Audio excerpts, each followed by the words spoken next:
live. I am hoping that all of you can see and hear us just fine. I am going to check very quickly over here in the other window to see how our Facebook stream is, and it's Facebook Live is on. Hi, Tim. I see you watching already. Wonderful. Great to see you there. Hi, Lauren and Matt, and you are watching from Results Direct. I am so happy to be hosting the conversation today. Let me just check over on YouTube Live, and we are live there.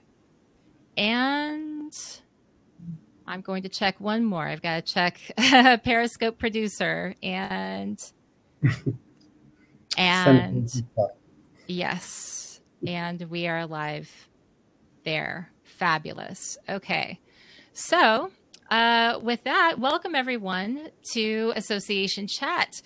Association Chat is your weekly online discussion for the association community where we warm ourselves by the virtual fire with topics of the day, welcoming thought leaders and trailblazers alike to join up in this online home for the community. I'm the host of Association Chat, Kiki L'Italienne, and I want to give a quick shout out to our wonderful sponsor, Fontiva, the AMS for Innovation, for their ongoing support of Association Chat and the community here. If you're on Crowdcast, you can click the little call to action button at the bottom there to check out Fontiva. You can check out their blog for the association community. And if you're listening to this later on iTunes or iHeartRadio or Google Play, you can just visit fontiva.com for more information about them. So on to the show. Do you have mailing lists? Do you collect emails? Do you take in registrations? Do you offer free downloads of white papers and resources in exchange for some kind of personal information that might help you with your marketing efforts later? You get the idea. I could go on and on. But basically, if you take in anyone's data, then this show is for you. The EU General Data Protection Regulation, or GDPR, is regulation meant to bring together data protection rules across the European Union through applying data processing rules carried out by individuals and organizations operating within the EU. But it also applies to institutions outside the EU that offer goods and services to EU citizens, and it takes effect on May 25th, 2018. Today's guests, they know quite a bit about this new regulation, and they're helping to inform and guide people in compliance and understanding. We have Dr. Rachel O'Connell. She's the Chief Information Officer of the Trust Bridge. She's also one of the preeminent authorities on electronic identification and age verification, and has worked with the Digital Policy Alliance, EURIM, which is the politically neutral cross-party policy voice in Europe of the internet and technology sector. We also have David Clark. He's the Chief Technology Officer of the Trust Bridge. David's a leading authority on security issues with experience across finance, telecoms, and the public sector. He's also a fellow of the British Computer Society and recognized as one of the top 10 influencers and one of the top 30 most influential thought leaders and thinkers on social media in risk management, compliance, and regulation tech in the UK. And along with them, we have David DiLorenzo. He's the CIO of Technology Management for Delcor Technology Solutions. He has over 20 years of experience in the association space and nearly 15 years as a senior IT executive. And he has been working specifically with associations in the association space and with ASAE on leading conversations about GDPR concerns, working with, as I said, the ASAE, the American Society of Association Executives, and many, many other association leaders. So welcome, Rachel, David, and David. I'm so happy you're here. Happy to be here. So people are nervous, and they should be. There's a lot to take in. And for those of you who are out there watching on Crowdcast, watching on Facebook Live, hello, hello. I'm going to be tracking your comments in Crowdcast and in Facebook Live.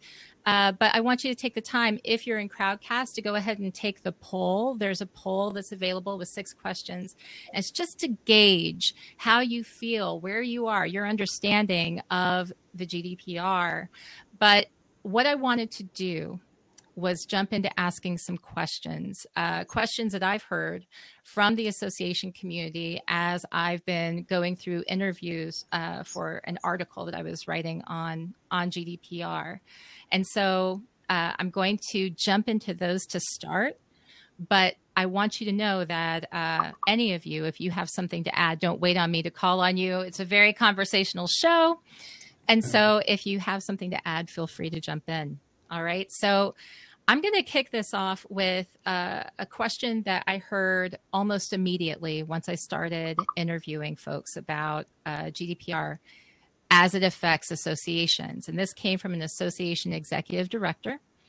And he said that one of the things that he and his colleagues are talking about is this question of permission and looking at association membership as potentially being permission in and of itself. If someone agrees to become a member of your organization and they pay dues, does it count as permission?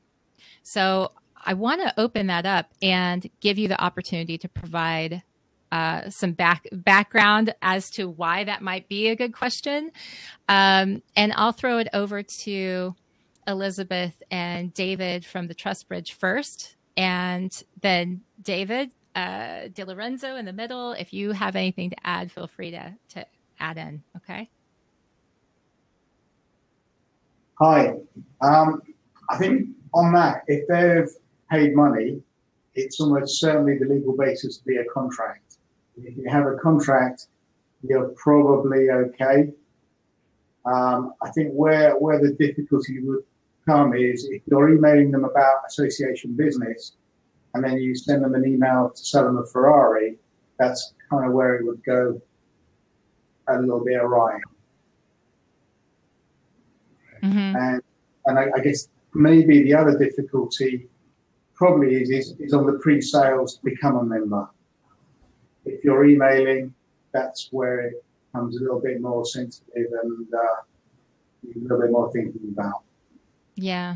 And on that, so when it comes to the emailing, a lot of people have collected, a big thing is list building, and there are courses on it. There are people who, there are so many, there's technology built around just list building. And so some people have worked and invested quite a bit in developing these lists.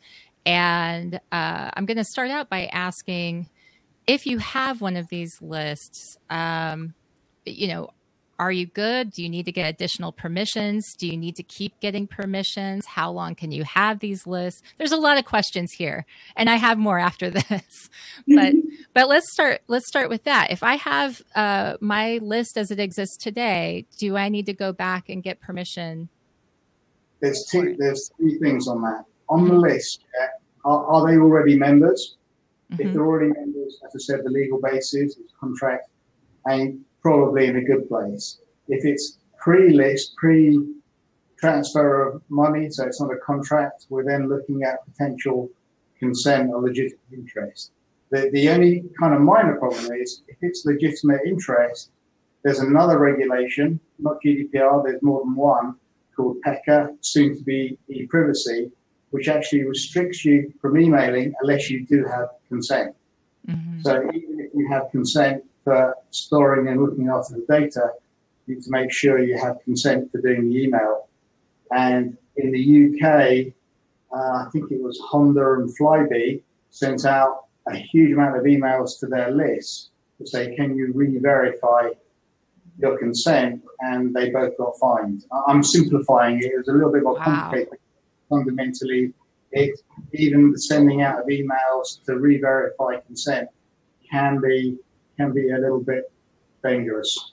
But oh my gosh, what are we talking generally here? So every case, needs to be looked at. So, go ahead, David.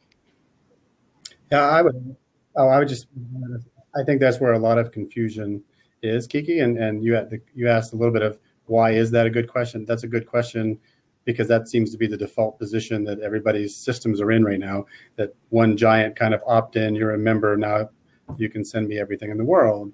I think a lot of the questions I get are around intent. what was the intent of that relationship. And then also the way we build some of those lists. I'm working with clients and just looking at the way they do business. For instance, organizations who do membership drives, the typical practice is, go to members and they'll put in information about people they think should be a member, then we market directly to them. There's no consent, there's no relationship there. And it's those types of situations where I think people can get in trouble, or where, registration for an annual seminar gets you into the system with a lot of demographic information, and then we directly market to those people for, as David said, everything else to sell them. And I think even though we're taking money, I would question how much that contract exists for an event registration versus a membership.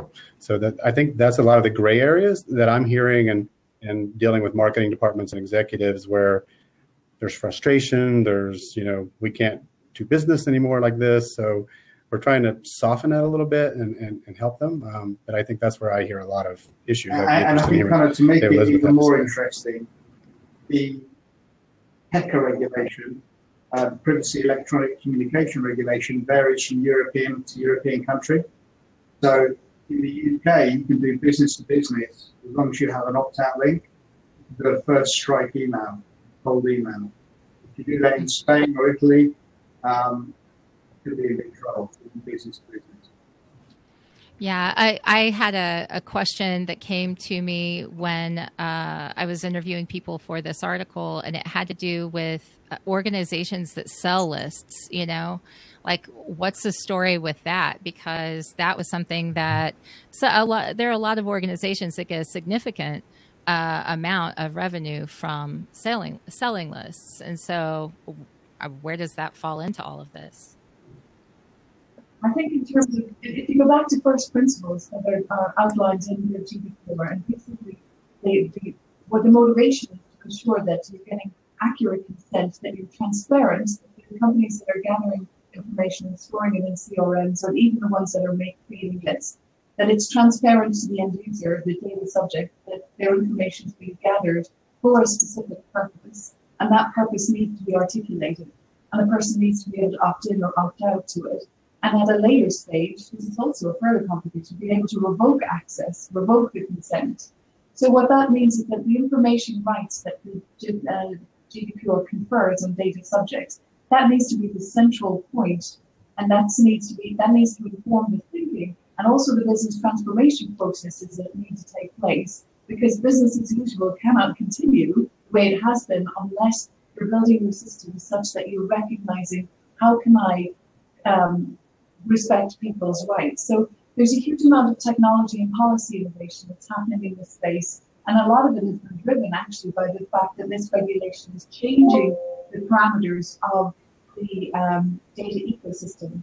So what that means is that there are technical standards like the Kantara consent receipt specification, which means that when companies are gathering their consent, they need to state who the data processors are, what the process of what the data for, and then you have things like the Uber protocol, which is access, which overlays the protocol, means that when you give consent for your data to be processed, that data is tagged with metadata, which says the process is for this duration of time, and so part of the process is thinking outside the box and looking at the technology and policy innovation out there from startup companies, and some of them are startups that are disruptive, but are really enabling businesses to build that level of trust into their systems so that they can leverage the API economy, leverage innovation and encryption like differential privacy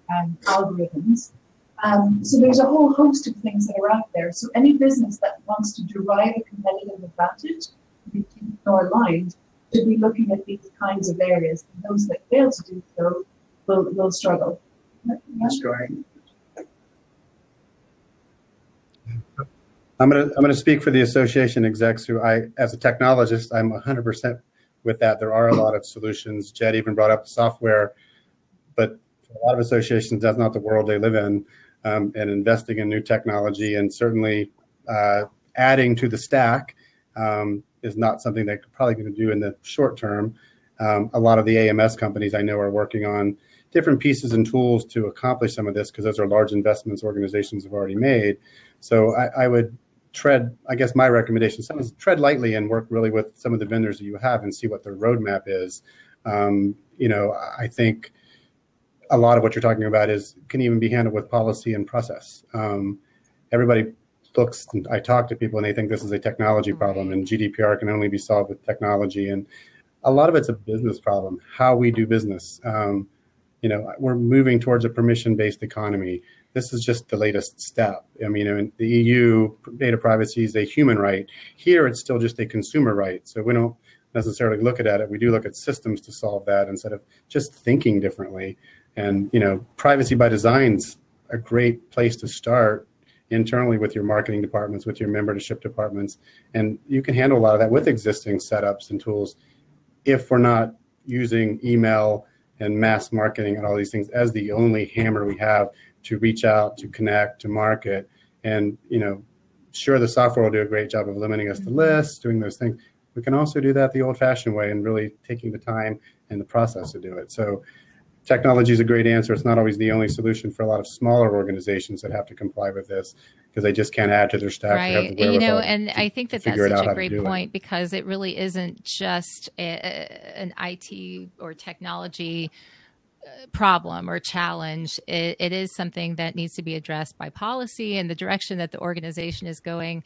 I think that GDPR, most people who start looking into it realize pretty quickly, I think, that even if they didn't have to worry about anyone who's a member of the EU, any citizen of the EU who comes through their system, it's still something that they have to think about because cat's out of the bag. We're going to have to be more careful with people's data.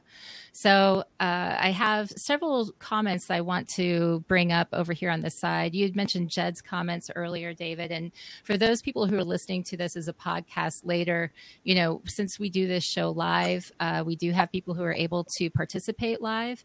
And so some of the comments that we're getting over in the chat, I like to bring in just so people, know some of the things that people are saying.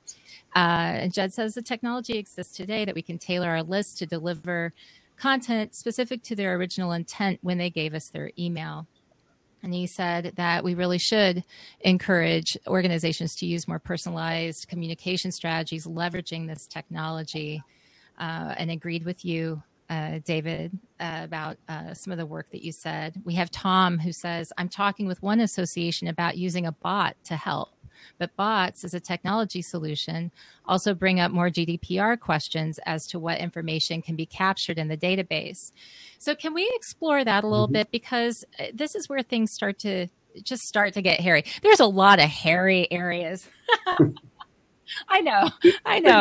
Lots of gray areas. Oh my gosh.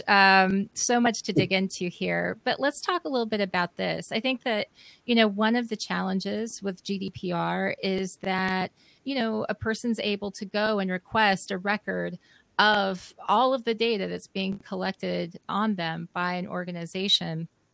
And I think the problem is that most organizations don't know all of the data that they're collecting. They may not even know, for instance, if they're using a bot, what kind of information is behind the scenes there. So could you speak to them, Rachel and David, about a little bit more about that? I think, again, it's about having clear, reflecting the other David's point, it's about having clear policies and procedures in place that outline what data it is that you're going to collect and how it's going to be processed. And with a bot, you can define the responses that you're going to give to information, and then look at having clarity around your retention policies, and also mark your data, ensure that the data is marked, and so that if somebody does submit a subject access request, you're able to automate the process of replying to that person and say, this is the information that we've held, and have clarity around the retention policies in relation to that. You want that, yeah, I mean, what we're seeing in most companies is what the worry is, how many of these subject access requests are we going to get? Most companies go, well, if we get 1 or 2 a month, it's not a problem. Once we start getting 5 to 10 a month, and it potentially in a complex organization can take 50 hours for subject access request. Something needs more staff, more technology, and you have a problem. I'm estimating what that future request volume is going to be. And that's why I think it's important. I know there's a slight pushback in terms of, taking on board different technical standards, and these are technical standards that so once you deploy these types of solutions, the front end is configurable as per your policies and procedures. So it's an investment it's worth considering, because you can then automate the process of responding to those subject access requests, and then reduce the risk and identify the threat vectors in a much more strategic kind of approach.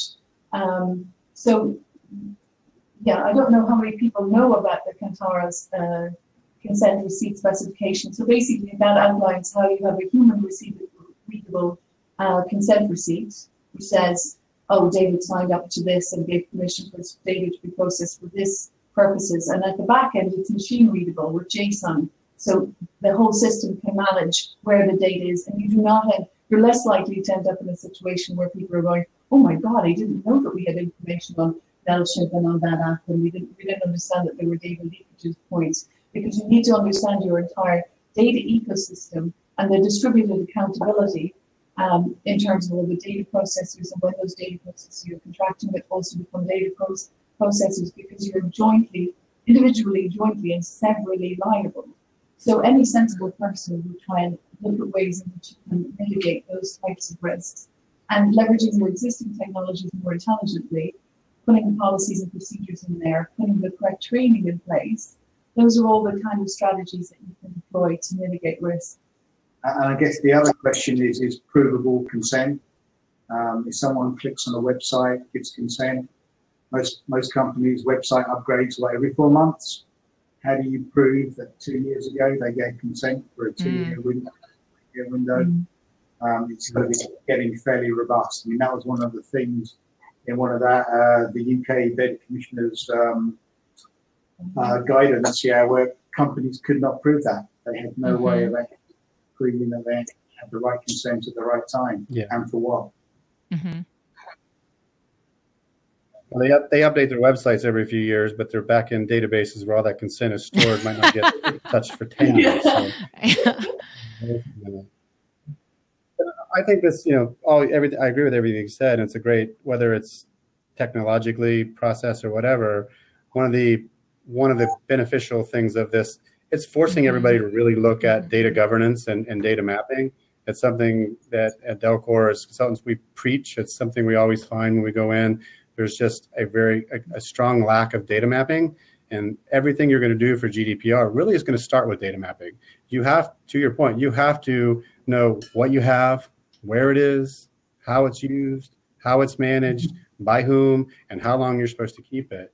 And that's if you get there, you're taking a great step forward and just starting to comply with GDPR and being able to put policies and procedures in place. And you'd want to know all that before you invested in a technology anyway, because you're going to have to map to that. So, this is a data governance and data mapping exercise for the first step. And if everybody's doing that over the next 6 to 8 months, no one's going to be ready May 25th in our space. Too many people anyway. I won't say nobody fully compliant, but those are great first steps forward on the path to GDPR. Yeah, it's a documentation issue, it's a data governance issue, and it's a cybersecurity issue. All aligned. Absolutely. So I had a couple of questions that have come in while we were talking. And the first, I think, is a pretty common one. And it's all of our members are U.S. citizens, but many live abroad, including in Europe. Does GDPR apply to them at all? Totally self-serving question. And hey, Russ, that's totally fine too. You can ask totally self-serving questions. This is a good place for that. So what's the answer for Russ? Why does he know that they're all only American citizens? We've got a lot of U.S.-based citizens that are dual citizenship. So I don't know unless you ask that the only citizenship you have is a U.S.-based citizenship, I would question every customer you have as a U.S. citizen. You never know about students. You never know about dual citizenship. You don't know about a lot of customers that you have coming into your system unless you ask that question. So I'll turn it over to to the other two. But that's, people have asked me that at least 10 or 15 times, and I always say, how do you know? I think you're right, and I think simply put, if you kind of commit robbery in Europe, yeah, are you going to get away with it because you're a US citizen and vice versa? Probably not. It's kind of the law of the land. Yeah. Well, let me complicate some things a little bit more. Okay, let's go here. So one of the questions that I had, you know, way back when I started working in associations, I was focused on chapters, and in the association realm, chapters, they're kind of complicated. They always have been. And the thing is depending on how they're structured, they can be more independent, or they can be completely dependent upon the headquarters, the primary organization that they're connected to. And problems have existed for so long with even keeping the branding compliant across these chapters. So when it comes to how they handle data, some of the chapters that are based in the UK, you know, some of the chapters that are outside, anyone who's collecting this information, a lot of times I think that those people get nervous because those are handled by volunteers, or they're handled by people who are maybe not as observant or aware of what these regulations really are all about. When it comes to chapters, where does the responsibility fall if one of those chapters mishandles information? And, you know, should the primary association be looking at how they could possibly proactively help provide the information or meet these regulations? I'm going to tell you something. The organizations that I worked for before, sometimes it was really hard to get an argument through about why they should support these chapters getting started in the first place. I'm going to imagine it would be even harder now, because now, you know, it seems like it's such a liability. So what do you say? What do you have to say about chapters for associations and their relationship with the GDPR? Is the chapter a separate legal entity when it's in? Yes. Most of the time. So yeah, so that's where it starts. If they're a separate legal entity registered in Europe or the UK, yeah, they'll be in line to comply. I suppose the best one I can think of is in Spain, where Google tried to say that Google Spain was just an agent, and that didn't work, and they fined them a huge amount. So there's kind of precedent actually. There is no escape. Yeah. My question, and you guys might be able to answer that, it has to do with the roles too. Within the rules, the role of data controller and data processor. Yeah. And in some of those instances, a separate entity, I'm treating chapters like any other third party that I'm providing data to that then they're going to process and use. They're a data processor, regardless of the relationship with us, in my eyes. Is that, you know, that's what I've been telling people. We're the data controller. We've consumed the data and we're passing it off to chapters in a shared model, the same as we would with a vendor or a third-party service. So it's that role definition where I think people aren't sure. Because I think about like the scientific associations, like, you know, that I worked with, and they weren't independent legal entities. They were dependent upon the organization. And so I think about them, and a lot of them were student run, like they were student chapters. So sorry, yeah, and you brought up the concept of volunteers. Yes, working. Volunteers, yes. Volunteers would need to be trained. They need to sort of demonstrate they've had data protection training. You know, if they worked in a restaurant, they'd need to know about food safety, food hygiene. You couldn't just say because they're a volunteer, you don't need to know that. So same concept applies to data protection. You have to demonstrate that staff and anyone involved with data has had the right training. Right. And I see, and there was a question, what about EU residents? Are they also covered by GDPR? Yes. Yes. And Russ says, if one of those chapters mishandles, LOL, when they mishandle. Yeah, I know. That's such an interesting situation. I think what the Data Protection Authority is indicating is that they may well get an enforcement notice, but not necessarily a fine. You know, we've yet to see how they're going to handle this. But an enforcement notice can be just as tough. You may not be able to do business until the relevant processes, procedures are in place. Seesaw data processing. Sure. Well, so from my understanding, so a lot of technology providers are taking this as an opportunity. They're looking at it as an opportunity to educate the people who are their customers or potential customers. And I'm seeing it where they're setting up GDPR workshops and like basically what do you need to know type stuff, which is great. What I'm thinking, though, is that for the association executives who have to decide, are they going to trust these providers with their information? Are they going to trust them to be their third-party vendors? How can we make sure that they're compliant if the onus falls on me if something goes wrong?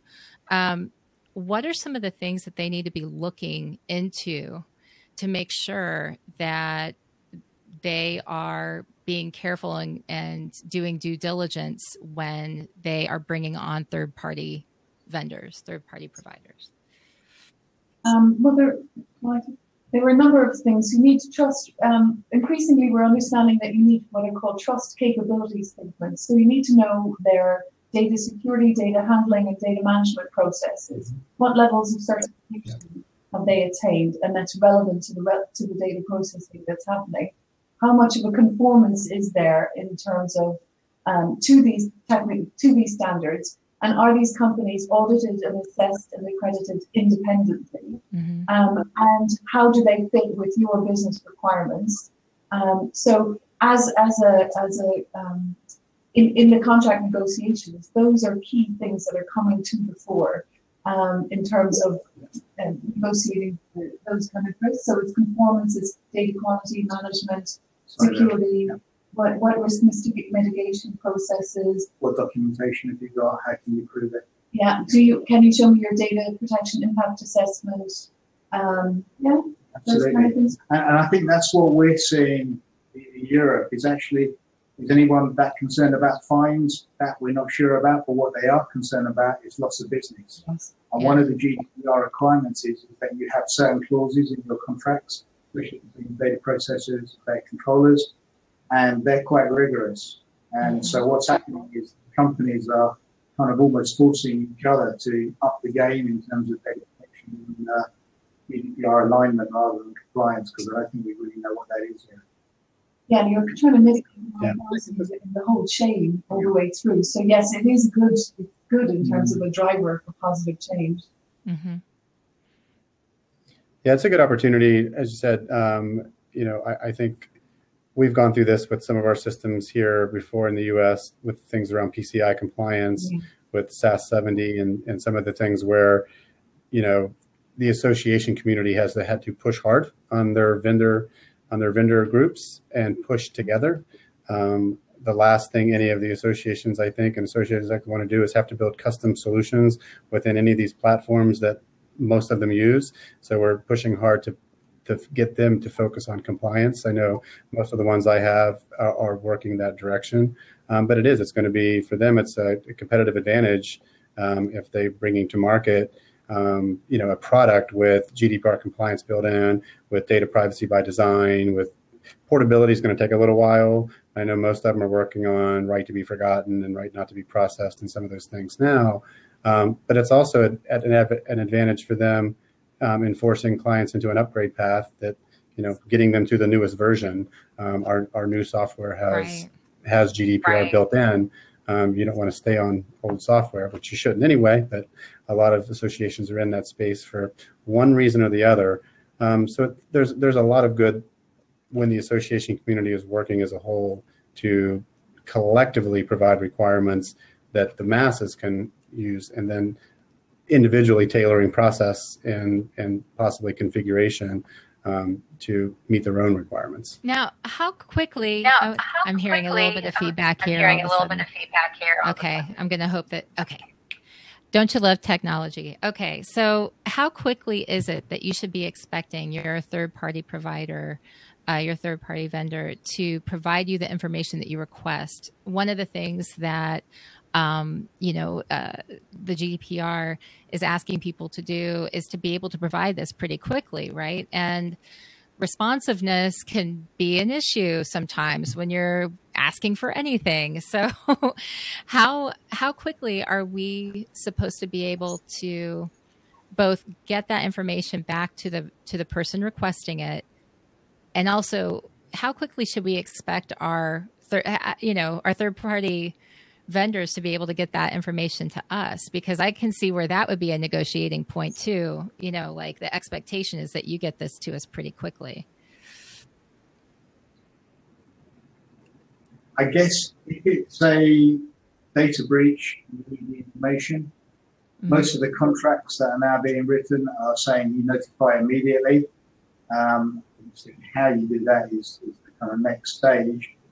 If it's subject access request, you need that information ideally as soon as possible from your third-party processors, and those protocols have got to be put in place before. If you ask the company, they'd say, "Yeah, it's in our contract." The trouble was the contract didn't say who you're going to call. How do we do this? Who do you ring? Who do you ring at the weekend? If it's a bank holiday, what do you do? Time is of the essence. That has to be built into protocols between businesses now. Mm-hmm. Yeah, I'm curious as to how some of these third-party providers are how quickly they're going to be able to get up to speed with some of the requests, because I think it's hard there are some days when people request things and just to get a response by email takes 2 days. It's to ask them to provide all of the information, all of the data that they have on one particular person. It's a challenge for sure. Yeah, I think that's my opinion. That's going to be one of the hardest pieces of the regulation for associations to comply with, because it's going to back to the data mapping and understanding where everything is and across all of your systems and all your vendors and all your people, and then actually compiling that in a format that's then consumable for somebody to provide them is a tremendous lift. Yeah. And especially with some of the systems, as I said, that aren't necessarily up to date and you can't cobble together anything. So my vision is a whole lot of manual work to comply, which isn't what anybody is going to want to do. So it's going to be a path there. The good thing is it's not like, we have a lot of members that are necessarily requesting that type of information in a competitive state. It's not jumping from association to another association that's our competitor and I need to take all my information with me. I think that's going to happen much more in the consumer world than necessarily membership organizations. At least I'm hopeful. Yeah, because I think it's going to be a struggle for associations to think about portability of everything you gather, from IP addresses to demographics and third-party systems. Okay, so I'm so glad you brought that up, because another big topic in the association space is introducing this spirit of entrepreneurship, looking at lean methodology so that you can move quickly. You can pivot if you have to. You can, think entrepreneurially so that you're able to basically compete in a way that maybe associations haven't had to in the past. And so introducing, new requirements that are just making all of these super risk averse associations just run around like, oh my gosh, what now? This is going to take even more time.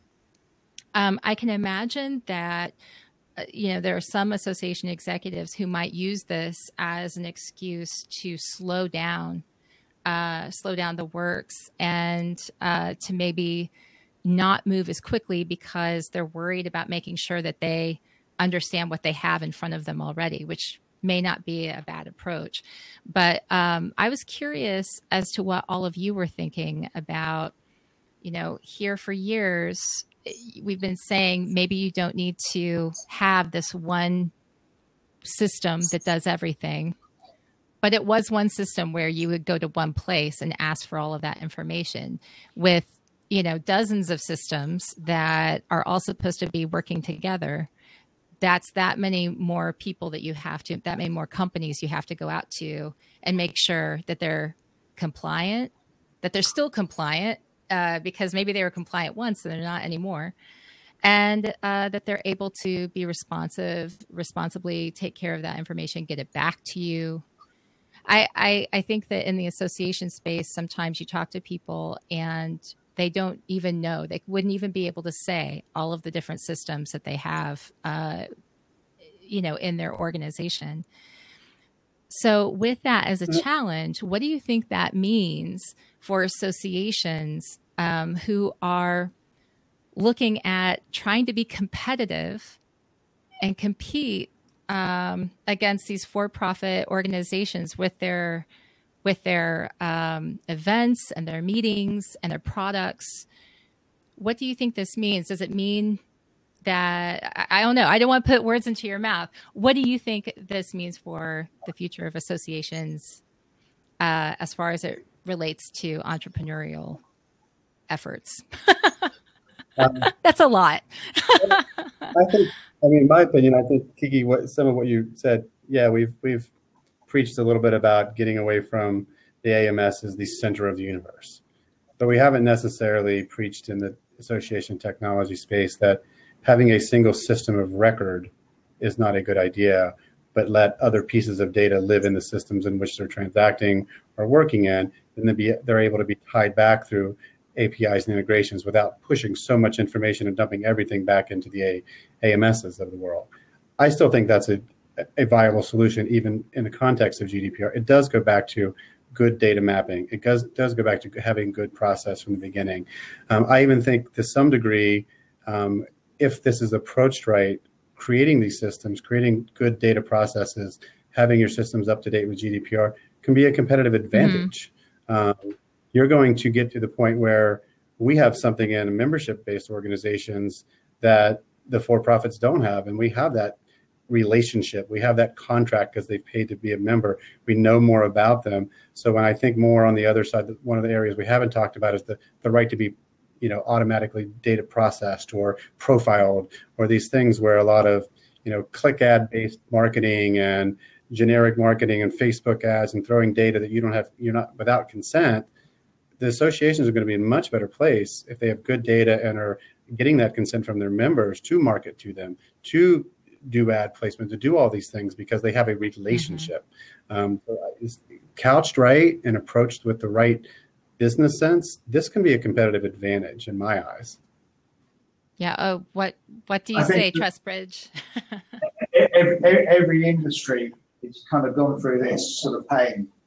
I think it was 1927 in the US, you weren't allowed to sell milk unless it was sterilized properly. So you couldn't actually just get milk and bring it to market. Regulation, compliance, safety came first. If you look at the car industry, the same thing. If you look at Formula One is really safety first, technology second, and it's still highly competitive. Food industry, same thing. Airplane industry, building standards. So it's about time the IT industry, got its act together. I think the one thing we know for certain, IT is unsafe. Mm-hmm. So I have a question, and Hassana has said, I'm sorry that I'm late, but I'm wondering if other associations are trying to change to match EU regulations and apply that to their U.S. customers too. If this has already been answered, I apologize and would appreciate an email too. Thanks. We actually have talked a little bit about that, but I think that David DiLorenzo, if you wouldn't mind speaking a little bit to Hassana's question, because you've definitely been talking to associations who are... And I've gotten this question everywhere I've talked to people because, to paraphrase the question, what I think Hassana is asking is, can't I just separate my database out and have a separate set of rules for people in the database that are EU citizens versus US citizens? And I'll go back a little bit to what I said. You're not always going to know. Address, which is all we have for most AMSs, is not going to be enough of an indicator unless we're asking that question. But we have a hard time dealing with the construct of our association management systems now, trying to bifurcate that entire system to have two different sets of rules is going to be much more complicated and confusing and cause more problems than compliance. I can almost guarantee you. Fantastic. Hassan, I hope that answers your question. And she asks, does anyone use Aptify? I'm not sure if anybody on here, does, but surely you could have a conversation in the chat box, which is what it's fantastic for and why everybody should attend live.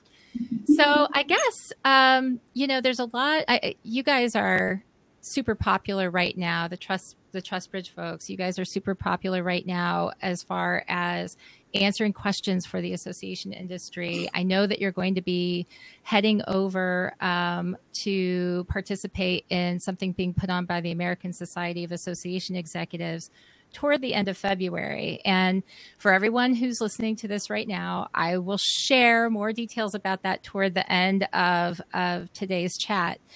But I wanted to ask you, as you're getting more and more questions from people in the U.S. and beyond, what are probably some of the questions that you think are the most difficult to answer? One of them, and I'll just go ahead and move into this, the age-related questions, I've heard a lot of confusion around, especially from scientific organizations, around children who are either signing up to volunteer or being signed up to volunteer, but maybe not by a parent.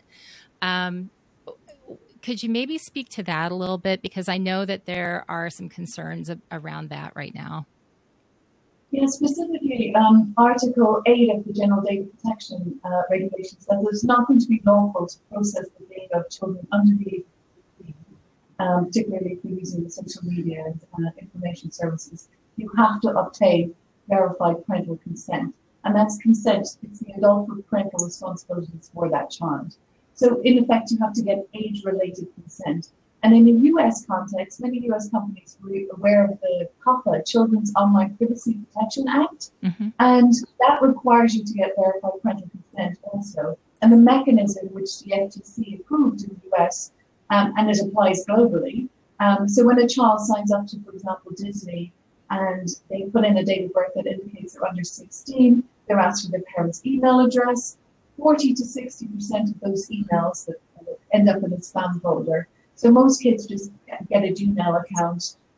So it's a highly problematic solution.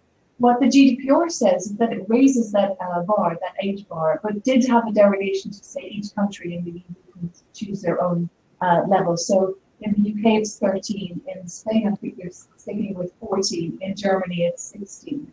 Interestingly, the UK Information Commission's Office came out recently and said, if you're going to supply services, you need to know the age, and you need to get age-related consent. So this is a significant move forward. And I happen to be the technical author. I was recruited by the British Standards Institution to develop a technical standard. So I've been working with identity, security, and privacy, and legal experts for the last it seems like an eternity, but it's actually about 14 months to develop a system that outlines how you can do an age check. So if I'm signing up to something that's age-related, you need to know my eligibility to volunteer or to engage with this as a student. You don't necessarily need to know that I'm Rachel O'Connell and my address and my actual date of birth. You just need to know that I'm over 18 or under 16. And also the current mechanism whereby you do identity or age verification requires companies to get an awful lot of information and each company to do that. It was far more sensible for a third party to do those checks on behalf of big companies and to tokenize the response so that it can be used, verified once, used many, many times. So then you drive the price point, you commoditize the data check, drive the price point down. So again, I come back to the point that there's a lot of technology and policy innovation that's happening in this area that companies need to be aware of, and it enables them. Some of these solutions are GDPR compliant end to end, and when it comes, and a lot of organizations don't necessarily think, oh, I am actually processing kids' data. So part of when we're doing the data discovery process, we discover that they are in fact and they're quite surprised, some of them. So it should be top of mind for organizations that are processing students' data to make sure that they're cognizant and aware of what the requirements are from a legal perspective. And I think the other thing is children of any age can do a subject access request as long as they're proven to be competent. How you do that, I've got no idea, but that's... And also, this is relevant because there's a generation that's going to come up that are going to be educated about their information rights as conferred on them by the General Data Protection Regulation. And we've already seen how kids dislike, for example, Facebook,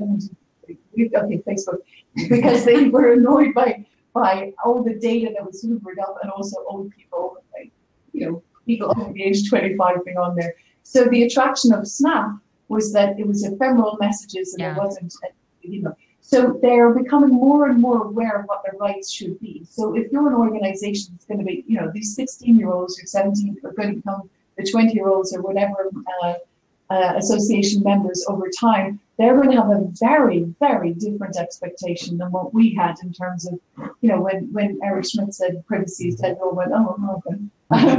The next generation that's coming up will have far greater expectations and will be potentially litigious, but will also move to organizations based on the level of trust that they can place in the organization's ability to manage their data appropriately. So what do you think happens next for, and I'm focused on the association industry, but really for all of us who are looking at how we handle and manage our data and the way that we engage. I'll tell you that even for me, I'm thinking about association chat and how people sign up for information. I don't send newsletters all the time, but if I were to decide to do that, I'm very aware of if I'm going to offer a download, if I'm going to have people sign up for a newsletter, and making sure that they understand what they're signing up for and how I'm going to use their information. And it's not one of these, let's stockpile all of the email addresses that I have in one spot and just blast them. I mean, that's definitely, it never should have been a practice, but that's definitely something that I'm like, you have to make sure all of these things are segmented. You've got the right permissions. Where do you think that we're headed? If I gave you a crystal ball and I said, what do you see happening as far as some of these regulations and practices and policies in the future? It's a big question, Kiki. I know. I throw this all in there because I want to keep going, and it's already an hour long. I guess like 7 questions in one. It is. I'm sorry. I think personally, we're taking a measured approach right now, and most CEOs are kind of gauging what their risk tolerance is for some of this and how far and how fast. Yeah. And I think, and I would be interested to hear what the TrustBridge folks say, but as I've engaged with some of our European colleagues, and they've engaged with the regulatory bodies in their own countries and the EU in general, especially for associations, that the regulatory bodies are looking to be educators before enforcers for associations. And really, data privacy is going to truly take time to get people up to speed. Yes, this is a big, scary rule. But I would like to think, if I had my crystal ball, that there's going to be a lot of education. There's going to be a lot of opportunity for systems to grow and evolve, that we're not going to get the hammer put on us, but we're going to be pushed forward in a way that's going to change our relationships. And as I said, change the way we process data and engage and build trust and build relevance. I said, those business rules are changing. I've said we should be getting rid of the word blast email for years. Yeah. It should be targeted communications. Changing, it's just really changing that business process. So I would like to think that in a couple of years, our systems are mature enough to do the things that Elizabeth was talking about across the board. We're not in an enforcement and compliance state. We're in an enlightened state about data privacy in this country. It is away from just consumerism, and it is about personal data. As I said, that permission-driven economy is going to hit us from everywhere. So I think we're finding it in our day-to-day lives, not just in our association lives. I like to think that the association systems and processes and management is going to keep up with that. Mm-hmm. Great answer. How about you, Elizabeth, David? Yeah, I think it's about building confidence and consumer rights. It's redefining that social equity, making a social contract between businesses and chapters and associations far more equitable and transparent, and making people that are processing data much more accountable to the data subjects. And psychological research tells us that if you put those sorts of systems in place, people are much more likely to actually give you more information, weirdly. And there's a huge amount of work that's going on about differential privacy algorithms. So, for example, I'm speaking at a MedTech conference tomorrow, which is basically saying that MedTech research is really critical in terms of understanding the efficacy of the med devices that they developed. And research is absolutely critical. My background is an academic, so I'm passionate about research. So you can, once you're above board with people and tell them that their data is being processed for X, Y, and Z purposes, people are more willing to let you have access to a greater range of data sources. For example, with the PSD2, the Payment Services Directive, the My Data regulation, which allows utility companies, retailers, and banks to allows the data subject to afford access to bits of information there. You then get a far richer set of data sources. And by using differential privacy algorithms, you can analyze that data set in such a way that it's not possible to tell that it's Rachel O'Connell that is an outlier in this instance, or garner information that might negatively impact my health insurance premium. So there's an incredible amount of research that's going into how do you manage this in a way that it benefits all parties, not just the people who are doing the data handling. And once you get a more equitable relationship between the data subjects and the data handlers, then that has very positive outcomes. Yeah, I think there's kind of one other thing. GDPR has kind of two purposes. Maximizing the rights of the data subjects, making sure they're enforced and they exist. And the other one is cybersecurity. And that's not just Europe. All around the world, Australia next month, they've got new data breach notification legislation. New York has got the same thing coming next month for financial and insurance institutions. It's coming globally. It's not just Europe. Everything is being tightened up. So I have, Sorry, I was just going to say, it is a tremendous opportunity rather than a negative thing to be feared. Yeah. I think so too. And I think that, I think that it's leading us all into the direction we need to be moving in anyway. But I have, I'm not altruistic, and I can be, but with this question, I'm very, very interested in voice-enabled devices. And one of the things I keep hearing is about the challenge, with GDPR and all of these home assistants that we have, where we are, maybe I'm an association, I'm creating an Echo, a tool to go on my Amazon Echo, and I want this skill to be used by a lot of people. The information that I'm collecting with that, maybe how am I getting the permission to have that information in the first place? And so any thoughts on this sort of thing that you could help me with? Because I'm fascinated with it. I think it's scary, mostly because I really like my voice assisted devices and would like to continue creating things for them. I would say it's back to the trust bridges point, and David will probably have a more technical answer. But you use those things because of one thing: trust. Mm-hmm. You're using a Google home device. You're using an Amazon home device because you do trust them. You've mm-hmm. trusted them with your data. You have that relationship. Now, for an association to build that trust, we're in a position where we're more likely to. But if some off the street guy hands you a voice enabled device and says, "Here, start talking to this at home," you're not probably going to be as likely to use it because you haven't built up that relationship or have that trust. So somebody comes to me as an association, and I have a skill that I've created to be used on the Amazon Echo.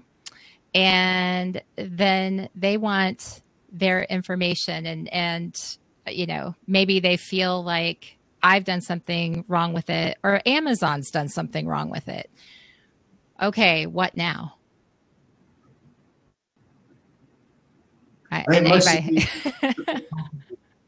You know, Google and Amazon, and Microsoft, they are all adapting to the GDPR.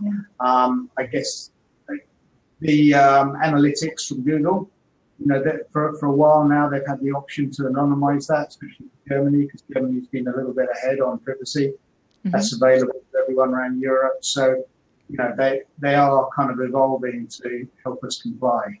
Okay. Probably slower than we want, but it is happening. Yeah, and for third-party providers, if you can use the AWS encryption keys and stuff, but the liability lies with you in terms of when it messes up. So again, it comes back to that point that I made at the very, very beginning. We need to have a distributed accountability. We need to have a map, and certainly the data controllers need to have a map and identify potential points of failure, and put systems in place to mitigate those risks and surface those for end users so that they can make informed decisions and have those processes and policies on a regular basis so that people can revoke consent and mitigate the risk of their own personal data. Yeah, I mean, fundamentally, you can do whatever you like as long as you've got everybody's permission. Mm-hmm. Nothing really. Yeah. Okay, so everybody wants to use your online skills. I know, right? I have to tell you, I trust Kiki. I trust the data. I am geeking out over this conversation. So many questions that I had have been answered, and I am just thrilled that you took the time, to all of you, to talk with me and with the Association chat community here. I had mentioned that they'll have a chance to get more information, but I want to make sure that the audience is listening right now and in the future that they know how to reach you, how to find you. So could you all share the best way for people to reach you online?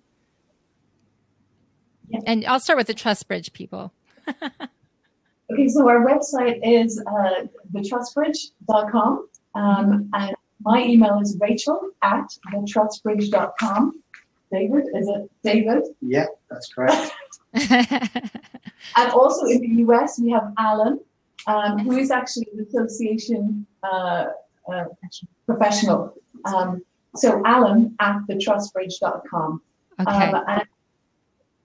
We're coming to the US at the end of February and organizing events and being available for consultations. And if you search on social media for #GDPR, I'm sure you'll find one of us, if not all of us. Yes. Yes. Probably. And David DiLorenzo, where can people find you? The Delcor website is www.delcor.com. My email address is ddlorenzo@delcor.com. But you can also find me on LinkedIn, Twitter, wherever you might see me on the internet. So happy to engage, and on ASA Collaborate platform as well. Yes. And Jed says, Kiki, you're such a tech geek. Yes, I am. I love it. I totally, this GDPR chat, I was really looking forward to for so long. So really quickly, I just want to say the GDPR, understand and adapt to new data privacy regulation. The date, February 27th, the time, 9 a.m. to 11:30 a.m. at the ASAE Conference Center in Washington, D.C. You get 2 CAE hours for that. And for members, it's $99 to attend. And we will be seeing content leaders, Carol Tolo, who is with TrustBridge and who I had the opportunity to talk with. And she's fantastic. I love this woman. David Clark will be there. Yes. And you'll get to see David. Hopefully I'll get to meet you in person, David. And then we have Keith Mulsdale and Terrence Barkin. And so Terrence Barkin, very active in the association community as well, plus ASAE's own Reggie Henry, who will be there in addition to that. So Rhonda, if you're listening to this later, I shared the information, but definitely check out that event that's coming up later. Tom, I'm so glad that you were here, and Jed and Hassana and Russ and who we had Lauren earlier. And thanks for everyone to join us at this beautiful, beautiful, wonderful show that we have every week. Next week, I'll be interviewing Ashley Milne-Tite, a journalist, teacher, and podcast host of The Broad Experience, a podcast on women in the workplace. You might recognize her name from her regular work on Marketplace, which is on NPR and the BBC. And soon she'll add Association Chat to that list. Fantastic. We'll be talking with her about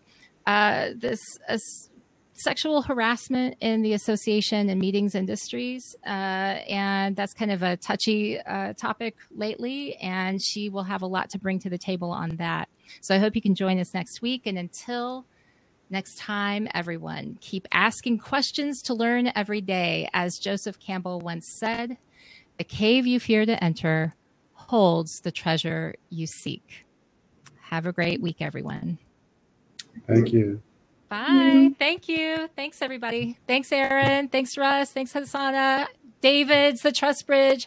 Penny in the background. Bye. Bye, everyone. Bye, guys.